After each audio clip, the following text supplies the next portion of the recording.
Hello friends, welcome back to my channel. कैसे हैं आप सब? आई होप आप सब अच्छे होंगे।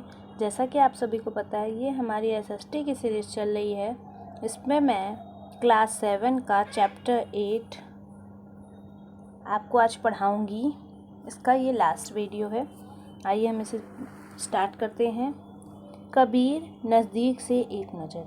अब हम लोग आज पढ़ेंगे कबीर दास जी के बारे में। उनको जानेंगे कि वो कैसे, मतलब वो कबीर दास कैसे बने, वो इतने बड़े संत कैसे बने, उन्होंने क्यों मतलब इतने भजनों और इतनी ग्रंथों की रचना कैसे की। ठीक है, ये सब हम लोग उनके बारे में गहराई से जानेंगे। कबीर संभवतः 15वीं-16वीं सदी में हुए थे। वे एक अत्यंत प्रभावशाली संत थे। अब जो कबीर दास जी थे, ये माना जा रहा है कि वो 15वीं या 16वीं सदी में हुए थे। ठीक है, वो उस समय के थे। अब वे एक अत्यंत प्रभावशाली संत थे, ये तो आपको पता ही है, क्योंकि वो बहुत प्रभावशाली थे, तभी ना उनके बारे में इतना सब लोग जानता है।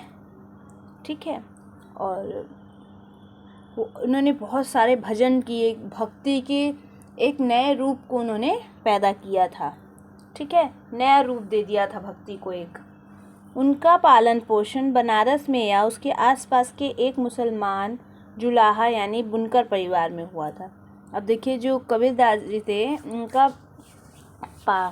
ये बनारस में इनका पालन पोषण हुआ था, या बनारस के आसपास जो क्षेत्र है वहाँ पे इनका लालन पालन किया गया था, पाला पोसा गया था। मतलब उनको पाला था किसी ने। और वो बता रहा है, ये देखिए, वो बता रहा है कि ये मुसलमान जुलाहा थे, परिवार था। उन्होंने जो बुनकर का काम करते थे, उन लोगों ने इन्हें पाला था। ठीक है, तो इसके पीछे भी एक कहानी है जो शायद आप लोग जानते भी होंगे कि जो कबीर थे, उनकी माँ उन्हें तालाब के पास छोड़ के चली गई थी। वहीं से ये मुसलमान जुलाहा परिवार जो था, उन्हें मिले थे ये। उनके जीवन के बारे में हमारे पास बहुत कम विश्वसनीय जानकारी है। अब देखिए, जो कबीर जी हैं, उनके जीवन के बारे में बहुत कम जानकारी मिलती है, पर जो भी मिलती है वो एकदम विश्वास करने लायक है, विश्वसनीय है। ठीक है, क्योंकि जो जानकारी है वही बहुत महत्वपूर्ण है। हमें उनके विचारों की जानकारी उनकी सखियों और पदों के संग्रह में मिलती है। अब देखिए, जो इनके विचार थे कबीरदास जी के, जो भक्ति के भाव थे, उसके विचार थे, वो हम लोग को कहाँ से मिलता है? देखिए, इनकी जो रचना थी, सखी और पद, सखी लिखते थे, पद लिखते थे।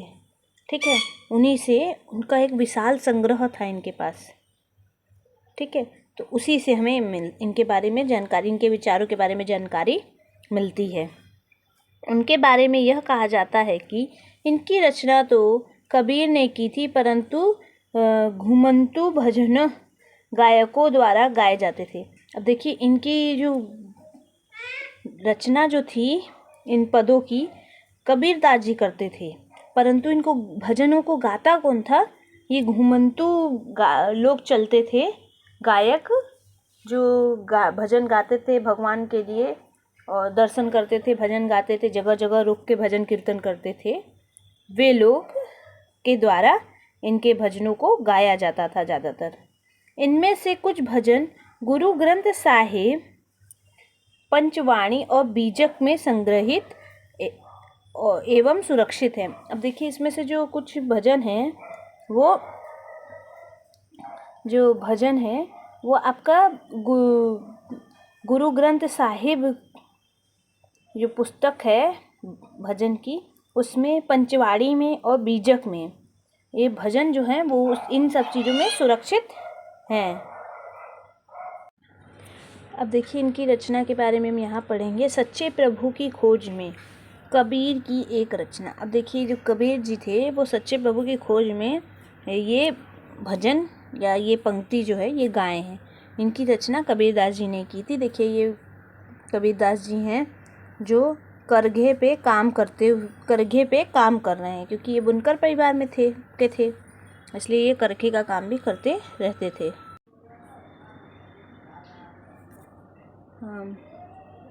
अलह राम जीव तेरे नाही, वंदे उपरि मिहिर करो मेरे साईं।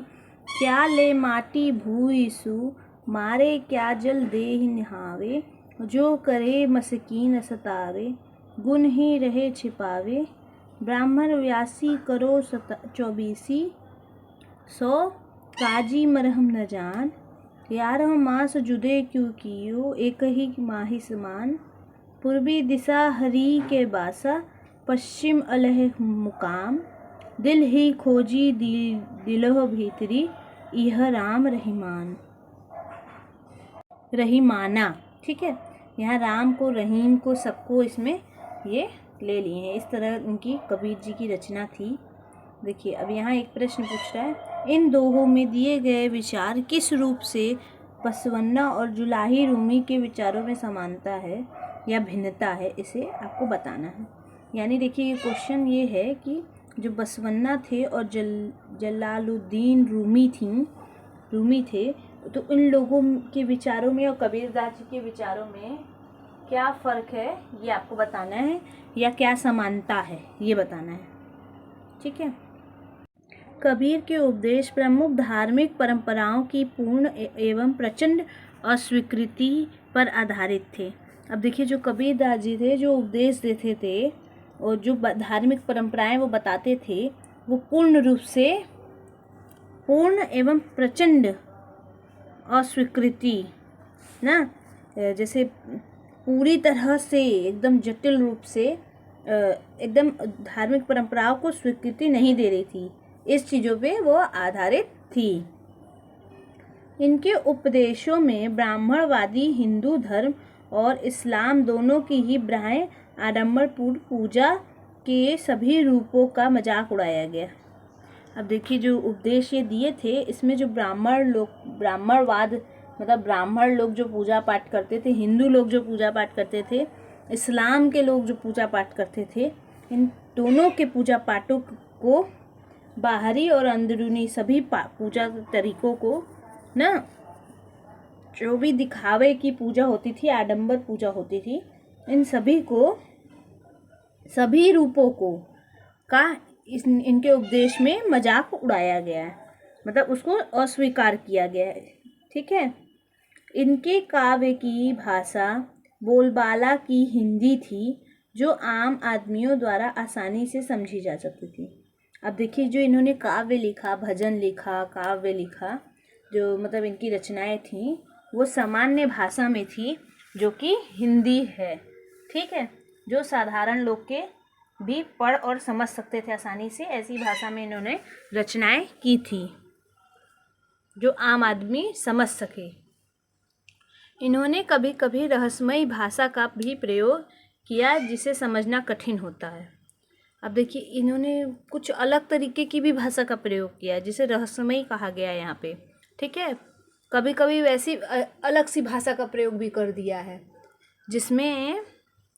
जिसको लोग नहीं समझ पाए, अभी भी उसको समझना बहुत कठिन माना जा रहा है। कबीर निराकार परमेश्वर में विश्वास रखते थे। उन्होंने यह उपदेश दिया कि भक्ति के माध्यम से ही मोक्ष यानी मुक्ति प्राप्त हो सकती है। अब देखिए जो कबीरदास जी हैं, वो निराकार परमेश्वर को मानते थे, सभी चीज़ों में परमेश्वर को ढूंढते थे। ठीक है, ऐसा विश्वास वो रखते थे। तो जब इन्होंने उपदेश दिया, ठीक है, कबीरदास जी ने, तो भक्ति के माध्यम से ही मुक्ति को बताया कि मतलब भगवान की भक्ति करोगे तभी तुम्हें मुक्ति मिलेगी संसार से। ठीक है, ऐसा बताया। हिंदू तथा मुसलमान दोनों लोग इनके अनुयायी हो गए। अब देखिए हिंदू मुसलमान दोनों ही जो लोग थे, हिंदू मुसलमान जो लोग थे, ये लोग दोनों ही तरह के लोग इनके अनुयायी बनने लगे थे। ठीक है, बन गए थे। अब आइए हम लोग पढ़ते हैं बाबा गुरु नानक। अब हम लोग जानेंगे गुरु नानक जी के बारे में नज़दीक से, नज़दीक से एक नज़र, यानी अब हम इनके बारे में थोड़ी बातें हम नज़दीक से जान पाएंगे। कबीर की उपेक्षा।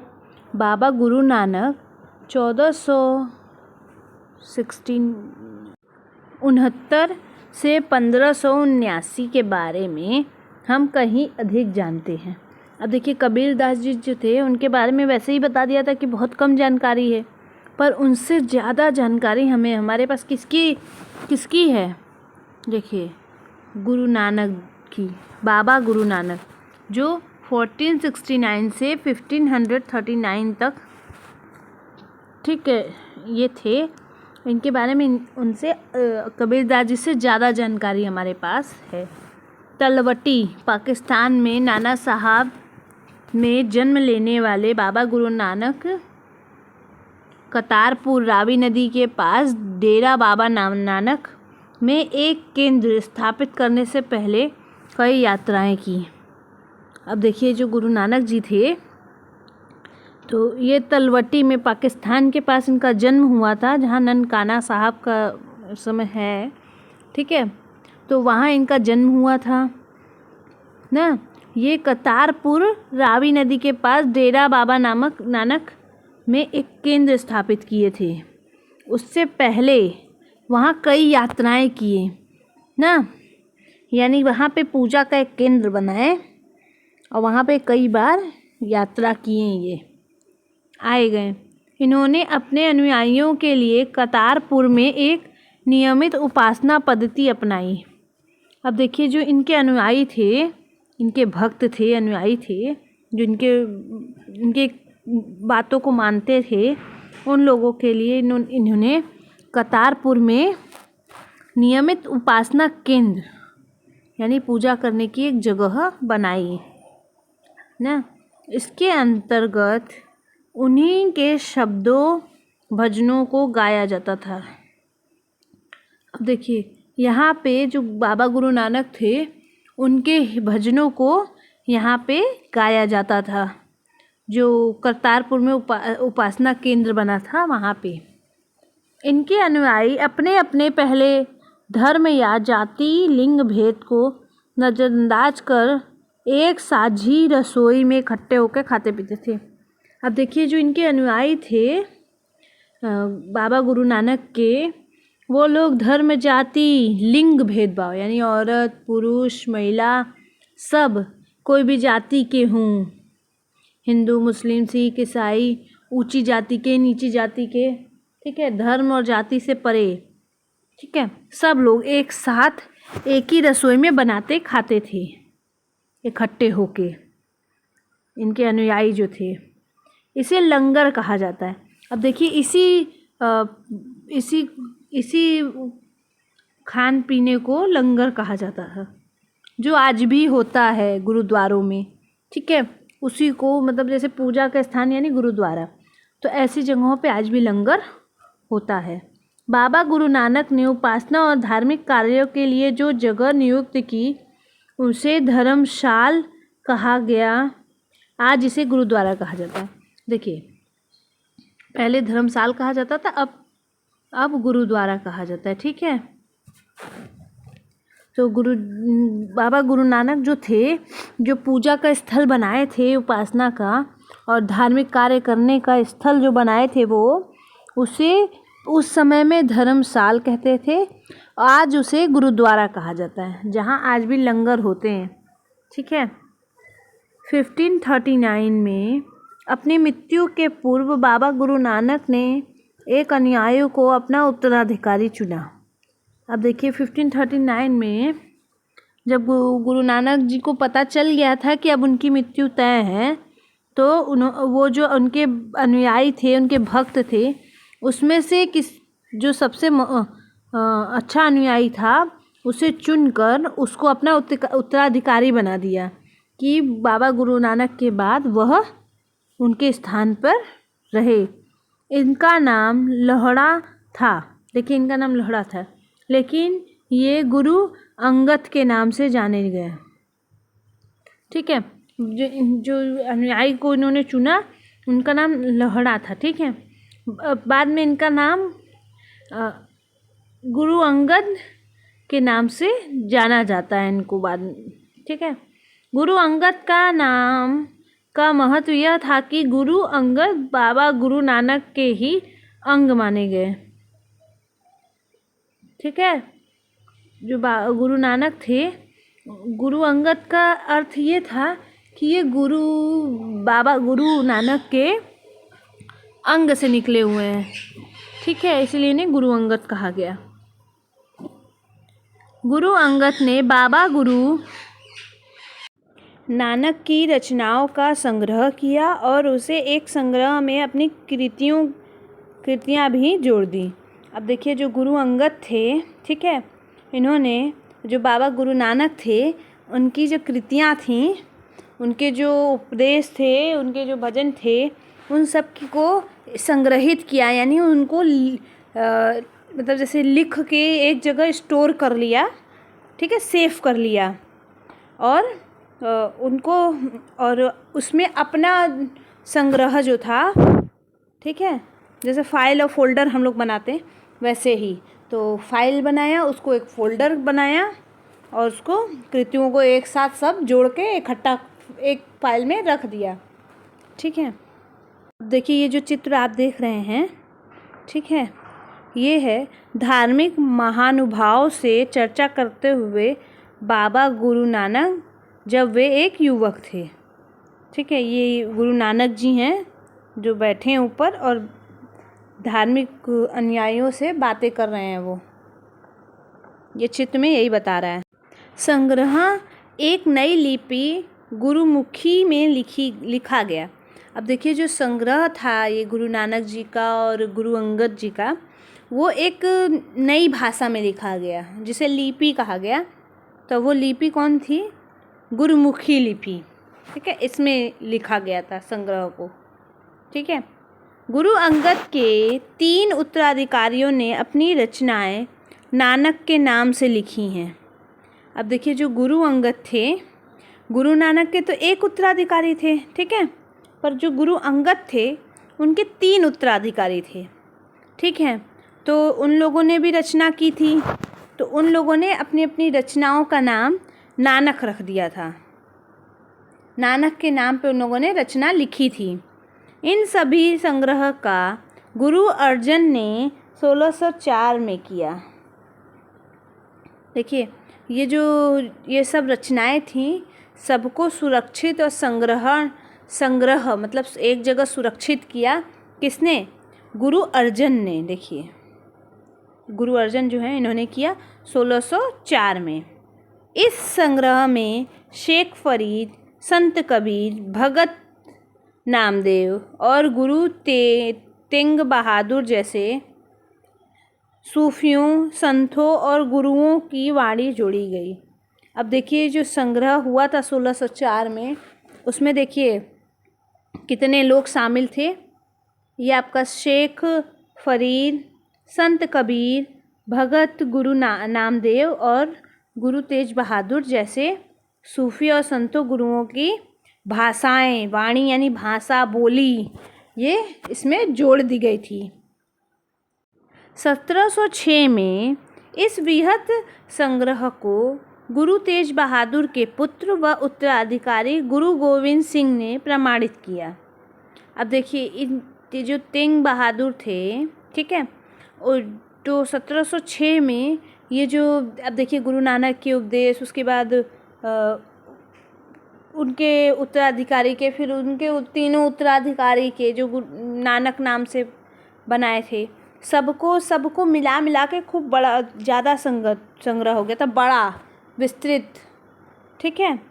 तो उसको संग्रहण किसने किया, यानी सुरक्षित किसने किया, एक जगह किसने रखा? तो ये थे तेज बहादुर के पुत्र व उत्तराधिकारी गुरु गोविंद सिंह। इन्होंने इसे प्रमाणित कर दिया था, ये सुरक्षित हो गया था। आज इस संग्रह को सिखों के पवित्र ग्रंथ गुरु ग्रंथ साहब के रूप से जाना जाता है। अब देखिए आज हम लोग ये जो संग्रह है वो सिखों की पवित्र ग्रंथ जो है गुरु ग्रंथ साहब, इसके नाम से इसको हम लोग जानते हैं। ठीक है, गुरु ग्रंथ साहब के नाम से हम लोग ये जो विस्तृत संग्रह था इसे हम जानते हैं गुरु ग्रंथ साहब के नाम से, जो सिखों की पवित्र ग्रंथ है। गुरु ग्रंथ साहब की एक आरंभिक पांडुलिपि, देखिए गुरु ग्रंथ साहब की जो पांडुलिपि है सबसे पहली ये जो रचना की गई थी वो ये है, जो गुरु नानक के उपदेश थे। ठीक है, 16वीं शताब्दी में बाबा गुरु नानक के उत्तराधिकारी के नेतृत्व में उनके अनुयायियों की संख्या का विस्तार हुआ। अब देखिए जो 16वीं शताब्दी में जो गुरु नानक जी थे, उनके जो उत्तराधिकारी थे, तो उनका जो नेतृत्व गुरु नानक जी के बाद मतलब वो उनके जो उत्तराधिकारी थे उन्होंने उनके जो आपके अनुयायी थे उनकी संख्या बढ़ाई, उनके अनुयायियों को और उद्देश्य देके उनके अपने अनुयायियों को उन लोगों ने बढ़ाया, अपने साथ लिया। ये अनुयायी कई जातियों के थे, परंतु इनमें व्यापारी, कृषक और शिल्पकार ज़्यादा थे। अब देखिए जो ये अनुयायी थे ये अलग अलग जाति के थे, कोई एक जाति का नहीं था, सब अलग अलग जाति के थे। तो कई जातियों के थे ये लोग, परंतु इनमें जो व्यापारी, कृषक और शिल्पकार थे, ये देखिए 3 तरह के लोग बहुत ज़्यादा थे आपके, व्यापारी, कृषक और शिल्पकार। ये लोग इनके अनुयायी ज़्यादा बने थे। इसकी वजह यह हो सकती है कि बाबा गुरु नानक इस बात पर बल दिया करते थे कि उनके अनुयायी गृहस्थ हो और उपयोगी और उत्पादक पेशों से जुड़े हों। अब देखिए इसकी जो अनुयायी देखिए कृषक, व्यापारी और शिल्पकार ज़्यादा थे, इसकी वजह ये है कि ये हो सकती है इसकी वजह क्यों, क्योंकि जो गुरु नानक जी थे उन्होंने इस बात पर जोर दिया था, बल दिया था कि उनके जो अनुयायी हैं वो घर गृहस्थी वाले हों, गृहस्थ आश्रम वाले हों और उपयोगी हों, मतलब उन एकदम स्वस्थ हों और उत्पादक पेशे से जुड़े हों, यानी कुछ व्यापार करते हों, पेशे से जुड़े हुए हों। ऐसे लोगों को ये अपने अनुयायी बनाना चाहते थे, इसीलिए ये इनके साथ जुड़े। अनुयायियों से यह आशा भी की जाती थी कि वे नए समुदाय के समाज कोष में योगदान देंगे। अब देखिए अनुयायी जो थे उनसे यही उम्मीद की जाती थी कि वो लोग जो समुदाय में जो कोष होता है, धन होता है, जो ये कोष होता था इनका सामान्य कोष, उसमें वो लोग योगदान दे। इसीलिए ऐसे लोगों को जोड़ने के लिए वो आशा करते थे कि मतलब अगर वो व्यापारी और मतलब कम काम काज करने वाला होगा तो जो अनुयायियों का कोष होता है उसमें वो अपना अनुदान देगा, उसमें धन जिस चीज़ की आवश्यकता होगी वो उससे सहयोग करेगा। 17वीं शताब्दी के प्रारंभ से केंद्रीय गुरुद्वारा हरमंदिर साहब स्वर्ण मंदिर के आसपास रामदासपुर शहर अमृतसर विकसित होने लगा था। अब देखिए मतलब जो स्वर्ण मंदिर है वो वहाँ पहले से है और गुरुद्वारा बाद में बनाया गया। गुरुद्वारा वहाँ पहले से है और अमृतसर जो शहर है वो वहाँ बाद में बसा है, इससे हमें ये पता चल रहा है। जो 17वीं शताब्दी थी वहाँ के सबसे केंद्रीय गुरुद्वारा जो था हरमंदिर साहब, ये स्वर्ण मंदिर जो आप कहते हैं, ये रामदासपुर शहर में था। ठीक है, तो वहाँ पे जो अमृतसर जगह है वो अमृतसर वो वहाँ बाद में विकसित होने लगी। ठीक है, प्रशासन में यह वस्तुत स्वतंत्र था। देखिए प्रशासन जो थी ये बातें जानती थी। आधुनिक इतिहासकार इस युग के सिख समुदाय को राज्य के अंतर्गत राज्य मानते हैं। अब देखिए जो प्रशासन के लोग भी मान लिए थे, सिख अनुयायियों को महत्व दे दिए थे, जैसे बौद्ध और जैन धर्मों को दिया गया था। तो जो आधुनिक काल के इतिहासकार हैं, जो आजकल के इतिहासकार हैं, वो इस युग को सिख समुदाय को राज्य के अंतर्गत अपना एक राज्य मानता था। ठीक है, वो लोग समझते थे कि राज्य के अंदर इन लोग का अपना राज्य बन गया है, ये लोग अपना राज्य बनाएंगे। मुगल सम्राट जहांगीर इस समुदाय को एक संभावित खतरा मानता था। देखिए, मुगल सम्राट जो जहांगीर थे वो अपने ऊपर ये जो समुदाय था, सिख समुदाय, उसको एक खतरा मानता था। इसीलिए इनके साथ उन्होंने बहुत बुरा व्यवहार भी किया था। उसने 1606 में गुरु अर्जन को मृत्युदंड देने का आदेश दिया। अब देखिए, जो गुरु अर्जन थे उनको 1606 में इन्होंने मृत्युदंड दे दिया था। इसीलिए उनके बाद जो उनके उत्तराधिकारी थे गुरु तेज बहादुर, उन्होंने उनका कार्यभार संभाला था, क्योंकि गुरु अर्जन को मृत्युदंड दे दी गई थी जहांगीर द्वारा। 17वीं शताब्दी में सिख आंदोलन का राजनीतिकरण शुरू हो गया, जिसका दूरगामी परिणाम यह हुआ कि 1699 में गुरु गोविंद साहब ने खालसा की स्थापना की संस्था का निर्माण किया। देखिए, अब जो 17वीं शताब्दी थी उस समय सिख आंदोलन शुरू हुआ था, जो सिखों द्वारा शुरू किया गया था, क्योंकि उनके ऊपर घोर अत्याचार किए जा रहे थे। इसलिए तो इस आंदोलन का जो था राजनीतिकरण जो था ये इसमें शुरू हो गया था आंदोलन में। तो इसका परिणाम ये दूरगामी यानी बहुत दूर का लोगों ने सोच के ये परिणाम निकला कि बहुत दूर दिनों बाद यह परिणाम निकला कि 1699 में गुरु गोविंद सिंह ने खालसा नाम की एक संस्था शुरू कर दी थी, इसका निर्माण किया था। ठीक है, खालसा पंथ के नाम से जाना जाने वाला सिख समुदाय अब एक राजनीतिक सत्ता बन गया था। मतलब देखिए, जो खालसा पद है, जो संस्था इन लोगों ने चालू की थी, उसी नाम से इन लोगों ने अपनी सिख समुदाय यानी राजनीति पार्टी बना ली थी, खालसा नाम से। 16वीं और 17वीं शताब्दी की बदलती हुई ऐतिहासिक परिस्थितियों ने सिख आंदोलन के विकास को प्रभावित किया। अब देखिए, जो 16वीं और 17वीं शताब्दी थी उस समय जो परिस्थितियां बदल रही थीं, ठीक है, तो बहुत सारी ऐतिहासिक घटनाएं हुई। ऐसी ही ऐतिहासिक परिवर्तन जो हुआ, इसे सिख आंदोलन जो थे इसने इसे बहुत प्रभावित किया। ठीक है, सिख आंदोलन को ऐसी परिस्थितियों ने बहुत प्रभावित किया था। शुरू से ही बाबा गुरु नानक के विचारों का सिख आंदोलन पर गहरा प्रभाव था। अब देखिए, जो गुरु नानक जी थे, बाबा गुरु नानक थे, उनके विचारों का इस समुदाय पे बहुत बुरा असर, उनके विचारों का बहुत गहरा असर था कि मतलब उन्होंने कहा है तो ऐसा होता ही होगा, ऐसा मान के चल रहे थे लोग। इन्होंने एक ईश्वर की उपासना को महत्व पर जोर दिया। अब जो ये लोग थे, इन लोगों ने सिर्फ एक भगवान को मानने वाली बात पर जोर दिया। उनकी पूजा, एक ही भगवान को मानना, एक ही भगवान की पूजा पाठ की बात पे जोर दिया इन लोगों ने।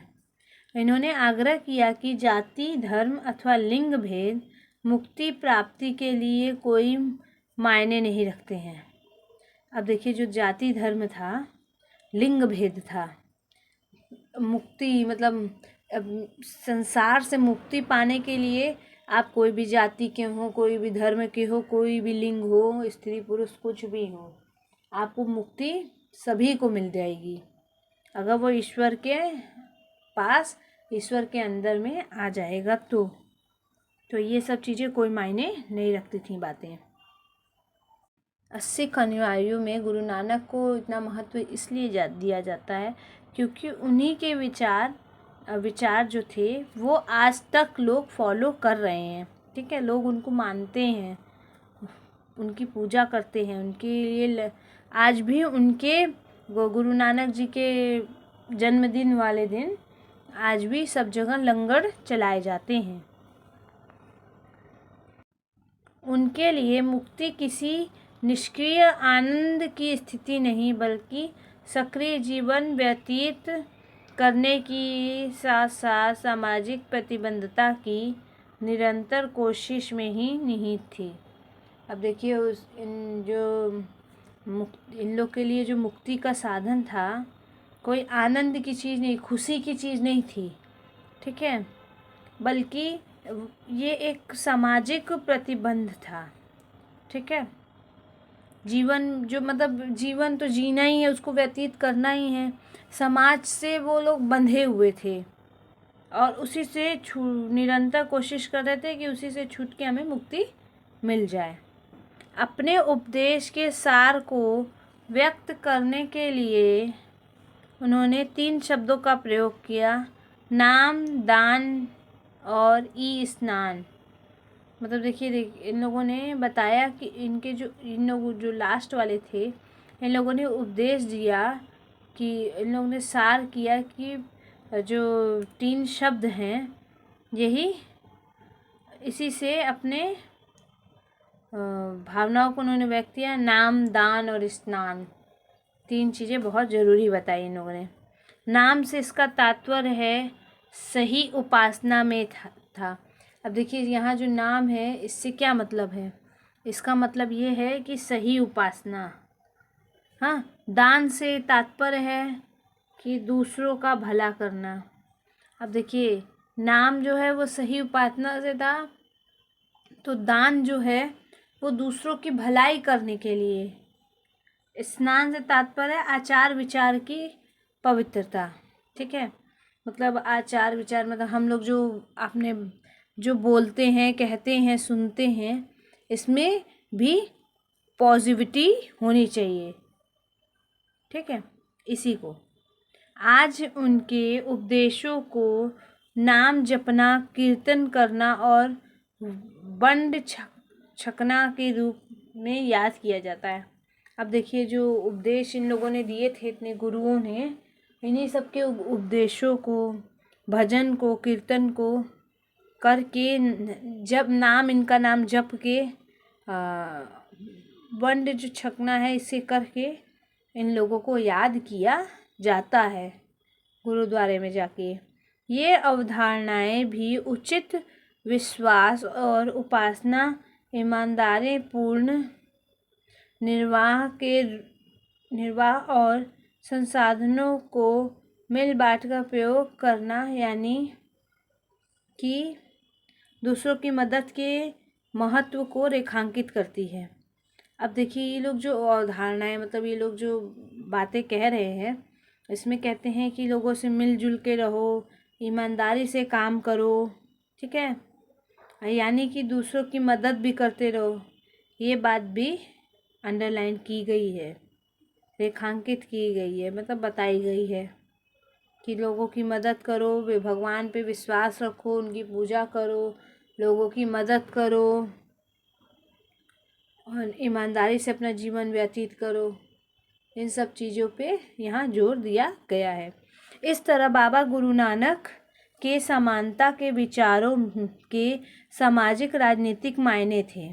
अब देखिए इस तरह जो गुरु नानक जी थे, इनके जो विचार थे समानता के, यानी कि कोई भी धर्म और जाति और लिंग भेद से आदमी ऊपर नीचे नहीं होता, सब एक समान होते हैं। ये जो समानता का विचार था, ये सामाजिक राजनीति के मायने बदल दिया था। शायद इसी बात से हमें बाबा गुरु नानक और उनके अनुयायियों के इतिहास और कबीर, रविदास, दादू जैसे संतों और उनके अनुयायियों, जिसके विचार बाबा गुरु नानक विचारों से काफ़ी करीब थे, के इतिहास में फ़र्क को समझने में मदद मिलती है। अब देखिए शायद देखिए आपको ये इससे पता चलता है कि जो गुरु नानक जी थे और उनके अनुयायी थे, इन लोगों का जो इतिहास था, और कबीर, रविदास और दादू जैसे संत जो थे, इन लोग के इतिहास में और इनके अनुयायियों के इतिहास में ना जो विचार है इन लोगों का, गुरु नानक से काफ़ी करीब है। करीब मतलब एक जैसा है, ठीक है। और इन लोगों के इतिहास में कोई फ़र्क समझ में नहीं आता है। तो इसी को समझने में ये मदद करता है। मार्टिन लूथर और धर्म सुधार आंदोलन। अब देखिए यहाँ पे दिया है अन्यंत में मार्टिन लूथर और धर्म सुधार आंदोलन के बारे में आज यहाँ बताया है 8 चैप्टर में। 16वीं सदी का समय यूरोप में ही एक धार्मिक अंतर्क्षोभ यानी उथल पुथल का काल था। हाँ देखिए, जो 16वीं सदी थी इस समय यूरोप में बहुत धार्मिक आंदोलन हुए थे। ठीक है, यहाँ बहुत उथल पुथल का समय था। तब ईसाई धर्म में अनेक परिवर्तन हुए, जिन्हें लाने वाले महत्वपूर्ण नेताओं में से एक थे मार्टिन लूथर 1483 से 1546 तक। ठीक है, जो उथल पुथल हो रही थी, ठीक है, ईसाई धर्म में जो परिवर्तन आ रहे थे यूरोप में, तो ये परिवर्तन लाने वाले में जो महत्वपूर्ण मुख्य व्यक्ति थे वो थे मार्टिन लूथर। ठीक है, जो 1483 से 1546 तक थे। लूथर ने यह महसूस किया कि रोमन कैथोलिक चर्च के अनेक आचार विचार बाइबल की शिक्षाओं के विरुद्ध जाते थे। अब देखिए, जो लूथर हैं, ये देखिए, ये इनको ये महसूस हुआ, इन्होंने ये फील किया कि जो रोमन कैथोलिक चर्च है इसके विचार जो हैं वो बाइबल जो है उसकी विचार से बिल्कुल विरुद्ध है, मतलब अगेंस्ट है।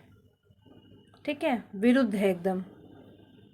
लूथर ने लैटिन भाषा की बजाय आम लोगों की भाषा के प्रयोग को प्रोत्साहन दिया और बाइबल की जर्मन भाषा में अनुवाद किया। अब देखिए, जो मार्टिन लूथर थे, इन्होंने जो उस समय जो भाषा चलती थी लैटिन भाषा, उसका उपयोग नहीं किया। ठीक है, उसकी जगह जो आम भाषा लोग बोलते थे उस भाषा पे बल दिया, उस भाषा पे लोगों को रचना करने के लिए कहा, और जो दंडमोचन और जो बाइबल थी उसको जर्मन भाषा में उसका अनुवाद किया इन्होंने। ठीक है, वे दंडमोचन की उस प्रथा के घोर विरोधी थे जिनके अंतर्गत पाप कर्मों को क्षमा करने के लिए चर्च को दान दिया जाता था। अब देखिए, ये जो थे ना, जो गलत काम हो जाता था तो दंड स्वरूप चर्च में दान दिया जाता था, इस प्रथा के बिल्कुल खिलाफ थे। तो मतलब इस प्रथा में क्या था कि आपसे कोई गलत कार्य हो गया है तो आप उस गलत कार्य का जो पाप है, आपके जो पाप कर्म है उसके लिए क्षमा मांगने के लिए आप चर्च में दान देते थे। तो इस प्रथा के ये घोर विरोधी थे। छापे खाने के बढ़ते हुए प्रयोग से इनकी रचना का व्यापक रूप से प्रचार प्रसार हुआ। अब देखिए, यही वो समय था जब छापे खाने सब जगह होने लगे थे। ठीक है, तो इससे इनके छापे खाने बढ़ने की वजह से इनके जो प्रचार प्रसार था वो और तेज़ी से हुआ लोगों में। इनके प्रोटेस्टेंट ईसाई संप्रदाय अपना उद्भव लूथर की शिक्षाओं में ही खोजते हैं। अब देखिए, ये जो प्रोटेस्ट किए थे ईसाइयों के लिए, तो जो ईसाई समुदाय थे ये लोग अपना उद्भव मतलब अपने उत्पन्न होने की जो परिभाषा पढ़ते हैं तो उसमें लूथर की शिक्षाओं में ही अपने उत्पत्ति के आधार को वो लोग खोजते हैं। अब देखिए, ये एक चित्र है, हमें लगता है ये मार्टिन लूथर द्वारा जर्मनी भाषा में अनुवादित बाइबल का फर्स्ट पेज। देखिए, ये जो बाइबल थी जो जर्मन भाषा में अनुवाद किए थे मार्टिन लूथर, ये उसकी पहले पेज की फ़ोटो है, ये तस्वीर है। Thank you so much. I hope मेरा वीडियो आपको समझ में आया होगा। फिर भी कोई डाउट या प्रॉब्लम हो तो कमेंट सेक्शन में कमेंट करके आप मुझे बता सकते हैं। Please like subscribe to my video and channel.